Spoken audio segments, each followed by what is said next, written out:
नमस्कार। जय हिंद साथियों। मैं हूं विवेक औदिच्य। आप सभी प्यारे प्यारे दोस्तों का हार्दिक स्वागत, वंदन, चंदन और अभिनंदन करता हूं दोस्तों आपके अपने YouTube channel Audichya exam preparation पर। फ्रेंड्स, जैसा कि आप लोग थंबनेल देख रहे हैं, टॉप 25 एमसीक्यू इस श्रृंखला के अंतर्गत आज मैं आप सभी लोगों को कराऊंगा। जैसा कि आप स्क्रीन पर देख रहे हैं, अनअकैडमी प्लेटफॉर्म की तरफ से आप सभी लोगों के लिए एक न्यूज है। Crack CTET 2021 a complete batch course दोस्तों, इंडिया के टॉप एजुकेटर के द्वारा पेपर फर्स्ट और पेपर सेकंड की तैयारी कराई जाएगी। 14 अगस्त से आपका बैच स्टार्ट है। वैलिडिटी आपकी 1 ईयर की वैलिडिटी के साथ आपको 899 में बैच पड़ेगा। यदि आप मेरा रेफरल कोड यूज करेंगे AUDI10 ऑडी10, आप मेरा रेफरल कोड यूज करेंगे दोस्तों, आपको मिलेगा 10% का डिस्काउंट आपको मिल जाएगा। वहीं दोस्तों मैं बात करूं इसके क्या क्या प्लस फीचर्स हैं, तो अनअकैडमी प्लेटफॉर्म पर दोस्तों क्या होता है, यदि आप सीटेट के लिए बैच पर परचेस करते हैं, या हम कहें यदि आप अनअकैडमी प्लस सब्सक्रिप्शन लेते हैं, तो सीटेट की तैयारी, यूपी टेट की तैयारी, एमपी टेट की तैयारी और आपकी रीट की तैयारी, सभी एग्जाम की तैयारी आपकी कराई जाएगी दोस्तों मात्र 729 रुपए में। साथ ही साथ आपको अनलिमिटेड प्रैक्टिस सेट मिलेंगे, अनलिमिटेड मॉक टेस्ट मिलेंगे, पीडीएफ कंटेंट मिलेगा आपको। साथ ही साथ इंडिया के टॉप एजुकेटर्स टेट फील्ड के आपको पठन पाठन कराएंगे दोस्तों। आज की श्रृंखला की थीम ये है, आज की श्रृंखला में मैं आप सभी लोगों को क्वेश्चंस कराऊंगा हिंदी व्याकरण से संबंधित, हिंदी शब्दकोश से संबंधित और हिंदी साहित्य से संबंधित। तो पहला प्रश्न है कि मौखिक भाषा की अंतिम इकाई क्या है। पहला प्रश्न है, मौखिक भाषा की अंतिम इकाई क्या है? वचन, ध्वनि, वर्ण या ये सभी? तो मौखिक भाषा दोस्तों, भाषा को व्यक्त करने के लिए दो इकाई होती है, या तो मौखिक इकाई या लिखित इकाई। तो मौखिक इकाई दोस्तों होती है आपकी ध्वनि, तो भाषा की अंतिम इकाई ध्वनि हो जाएगी। नेक्स्ट प्रश्न आपकी स्क्रीन पर रहा, ये उपकूल में कौन सा समास है? दोस्तों इसमें उपसर्ग लगा है, उपसर्ग लगा है, इसलिए इसमें हो जाएगा आपका उप लिखा हो, यथा लिखा हो, भर लिखा हो, निर लिखा हो, आ लिखा हो, आदि लिखा हो। तो ये दोस्तों आपके क्या हो जाते हैं, अव्ययी भाव समास के उदाहरण हो जाते हैं।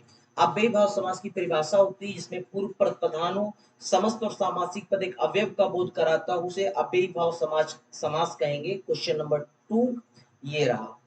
क्वेश्चन नंबर 3 आपकी स्क्रीन पर रहा, ये कि शब्द युग्म नीरज और नीरद का अर्थ बताइए।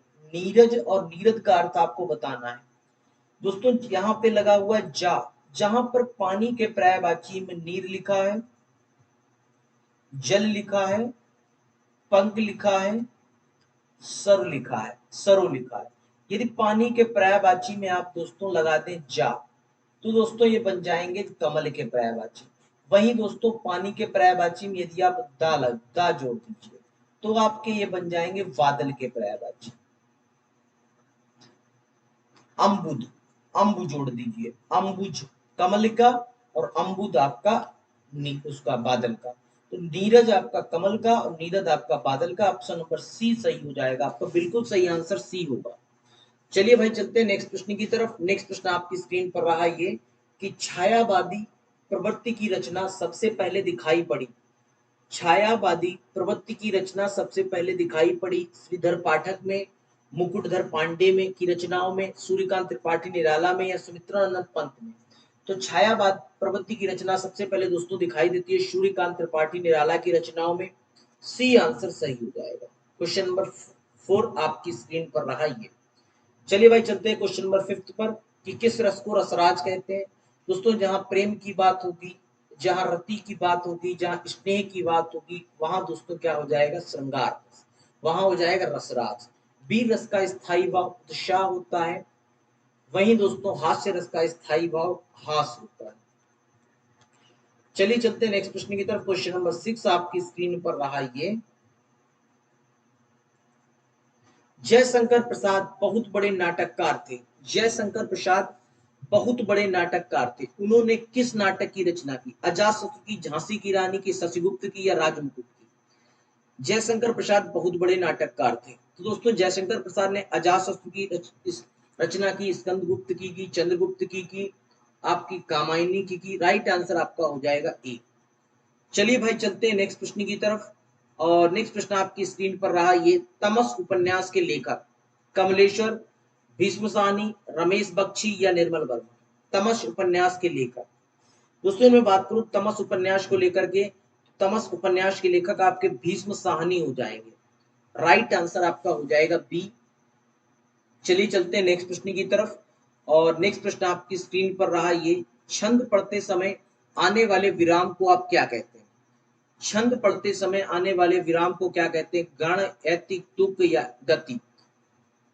दोस्तों गण आपके 8 होते हैं, या माता राजभवन सलगा, यगण, मगण, तगण, नगण, भगण, ये सब होते हैं। यति यदि बात करूं, यति दोस्तों जब आप छंद पढ़ते हैं तो अल्प विराम के लिए कुछ समय के लिए रुकते हैं, उसे आप ऐति कहते हैं।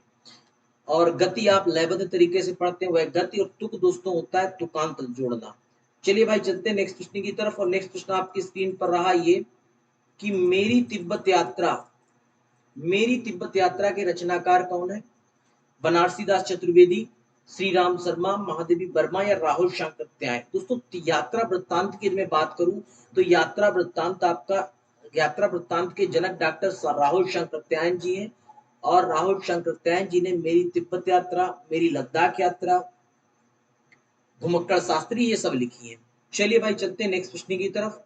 और नेक्स्ट प्रश्न आपकी स्क्रीन पर रहा ये कि ऑर्डर के लिए सटीक हिंदी शब्द क्या है। ऑर्डर के लिए सटीक हिंदी शब्द आपको बताना है क्या है, निर्देश होगा, आदेश होगा, अनुदेश होगा। तो ऑर्डर के लिए दोस्तों सटीक हिंदी शब्द आपका आदेश हो जाएगा, सी आंसर सही हो जाएगा। चलिए भाई चलते हैं नेक्स्ट प्रश्न की तरफ। और नेक्स्ट प्रश्न आपकी स्क्रीन पर रहा ये कि ब्राह्मण पत्रिका के संपादक कौन है। ब्राह्मण पत्रिका के संपादक दोस्तों पंडित प्रताप नारायण मिश्र है। बालकृष्ण भट्ट आपके दोस्तों हिंदी प्रदीप पत्रिका के संपादक है। दोनों पत्रिकाएं आपकी भारतेंदु युगकालीन है। चलिए भाई चलते हैं नेक्स्ट प्रश्न की तरफ। कबीर दास की मृत्यु कहाँ हुई, काशी में, प्रयाग में, आगरा में या मगहर में। तो कबीर दास की मृत्यु दोस्तों मगहर में हुई, डी आंसर सही होगा। मना प्लस योग मिलकर के क्या होगा दोस्तों, मना और योग मिलकर के मनोयोग हो जाएगा, सी आंसर सही हो जाएगा। कौन सा मूर्धन्य व्यंजन है दोस्तों, ता, ए, ई या रिर। दोस्तों आपका मूर्धन्य व्यंजन हो जाएगा, आपका रिर आपका मूर्धन्य व्यंजन हो जाएगा, डी आंसर सही हो जाएगा। चलिए चलते हैं नेक्स्ट प्रश्न की तरफ। जब व्यंजनों के नीचे एक तिरछी रेखा लगाई जाती तब उसे क्या कहते हैं, हल कहते हैं, मात्रा कहते हैं, विसर्ग कहते हैं, अनुस्वर कहते हैं।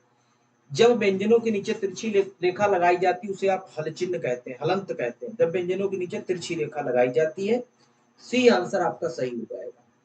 चलिए भाई चलते हैं नेक्स्ट प्रश्न की तरफ। त्रिमात्रिक स्वर किसे कहा जाता है। तो त्रिमात्रिक स्वर आपको कहते हैं प्लुप्त स्वर को, जो ओम जो लिखते हो ना, ओम, ये आपका त्रिमात्रिक स्वर हो जाता है। जो आप ओम लिखते हो प्लुप्त स्वर हो जाएगा। ह्रस्व स्वर आपका एक मात्रा स्वर, दीर्घ स्वर आपका द्विमात्रा स्वर, विसर्ग आपका आहा हो जाएगा। चलिए भाई चलते हैं नेक्स्ट प्रश्न की तरफ। अवधि बोली किस अपभ्रंश से विकसित हुई। अवधि आपकी अर्धमागधी से हुई, क्योंकि अर्धमागधी से आपकी पूर्वी हिंदी का विकास हुआ। पूर्वी हिंदी का विकास आपका अर्धमागधी से हुआ। और पूर्वी हिंदी में आपकी आती अवधी, बघेली और छत्तीसगढ़ी, इसलिए आपका अवधि बोली अर्धमागधी से विकास हुआ है। निम्नलिखित में से शब्दों में निपात का उदाहरण कौन सा है, इधर, कल, निकट या ठीक। तो दोस्तों निपात जो होते हैं, ठीक भी ही, ये सब निपात होते हैं। तो इस प्रकार आपका राइट आंसर डी हो जाएगा। निपात का उदाहरण आपका ठीक हो जाएगा, डी आंसर। चलिए भाई चलते हैं नेक्स्ट प्रश्न की तरफ। नेक्स्ट प्रश्न आपकी स्क्रीन पर रहा ये कि जब लोकसभा चुनाव के लिए निर्वाचन आयोग आदेश जारी करता है तो दोस्तों क्या होता है, तब वह क्या कहलाता है, तब वह आपकी अधिसूचना कहलाती है, सी आंसर सही हो जाएगा। जब कोई लोकसभा निर्वाचन आयोग के लिए आदेश जारी करता है। तिमिर शब्द का शुद्ध विलोम क्या हो जाएगा, आलोको हो जाएगा। नेक्स्ट प्रश्न आपकी स्क्रीन पर रहा ये कि वह स्त्री जिसका पति दूसरा विवाह कर ले उसे आप कहते हो अधूड़ा कहते हो या अनुड़ा कहते हो। उसे आप अधूड़ा कहते हो। जिसका स्त्री उसको त्याग दे तो उसे परित्यज्ञा कहेंगे। तू डाल डाल मैं पात पात, दोस्तों इसका इस लोकोक्ति का अर्थ क्या होगा, चालाकी का जवाब चालाकी से देना, डी आंसर सही हो जाएगा। चलिए चलते हैं नेक्स्ट प्रश्न की तरफ। मुकुट शब्द तत्सम है कि तद्भव है। मुकुट आपका तत्सम हो जाएगा। मुकुट का दोस्तों मौर तद्भव हो जाता है, मौर तद्भव हो जाता है। नेक्स्ट प्रश्न है आपकी, इसमें कौन सा वाक्य सही है। तो बैल और बकरी घास चरते हैं, ये वाक्य सही है, सी आंसर सही है। निम्नलिखित में से कौन सा गंगा का पर्यायवाची नहीं? कालिंदी, जानवी, भागीरथी या मंदाकिनी? तो कालिंदी गंगा का पर्यायवाची नहीं। जिस वाक्य में रचना एक से अधिक सरल वाक्य हो, उनमें एक प्रधान और शेष आश्रित हो, एक प्रधान और शेष आश्रित हो, मिश्र वाक्य, बी आंसर सही हो जाएगा। नेक्स्ट प्रश्न आपकी स्क्रीन पर रहा, ये सुधा का विलोम क्या होगा? अमृत होगा, अमित होगा, गरल होगा या स्वर्ण होगा? तो सुधा का विलोम दोस्तों आपका गरल हो जाएगा, बी आंसर सही हो जाएगा सुधा का। नेक्स्ट प्रश्न आपकी स्क्रीन पर रहा ये कि शब्द युग्म वह स्त्री जिसके पति ने उसे छोड़ दिया, जिसका पति की डेथ हो गई उसे विधवा, जिसके पति ने छोड़ दिया उसे परित्यक्ता कहेंगे, जिसके पति ने दूसरा विवाह कर लिया उसे अधूरा कहेंगे। निम्नलिखित में से कौन सी लोकोक्ति है? ईंट का जवाब पत्थर से देना, जहां पर वाक्यांश के अंत में ना आ जाए आप समझ जाना वह मुहावरा है, और ये आपकी लोकोक्ति, तन पर नहीं लगता पान खाए अलबत्ता, बी आंसर सही हो जाएगा। नेक्स्ट प्रश्न आपकी स्क्रीन पर रहा ये, दुकाल में कौन सा उपसर्ग है? दुकाल में दु और काल मिलकर के दुकाल बना, ए आंसर सही हो जाएगा। चलिए भाई चलते हैं नेक्स्ट प्रश्न की तरफ। वक्ता या लेखक सुनने वाले अथवा पढ़ने वाले के लिए जिन शब्दों का प्रयोग करता है उन्हें क्या कहते हैं? उन्हें दोस्तों ये दोनों आंसर करेंगे, बी और डी। चलिए भाई चलते हैं नेक्स्ट प्रश्न की तरफ। थप्पड़ में कौन सा शब्द है दोस्तों? थप्पड़ में आपका देशज शब्द है, थप्पड़ आपका देशज शब्द होता है। नेक्स्ट प्रश्न आपकी, माली का स्त्रीलिंग क्या होगा? मालन होगा, मालकिन होगा, मालिन होगा या मलिन होगा? तो माली का स्त्रीलिंग दोस्तों मालिन हो जाएगा, सी आंसर सही हो जाएगा। इसी के साथ साथ दोस्तों आज की श्रृंखला यहीं पर समाप्त करते हैं। यदि आपको ये फास्ट रिवीजन अच्छा लगा हो दोस्तों चैनल को सब्सक्राइब कर दीजिए, बेल आइकन को प्रेस करिए और लाइक वाला बटन दबाइए, ताकि दोस्तों एक नेक्स्ट वीडियो और बेहतरीन वीडियो कंटेंट ला सकें आपके लिए। धन्यवाद, जय हिंद साथियों, मिलते हैं कल एक नेक्स्ट वीडियो के साथ।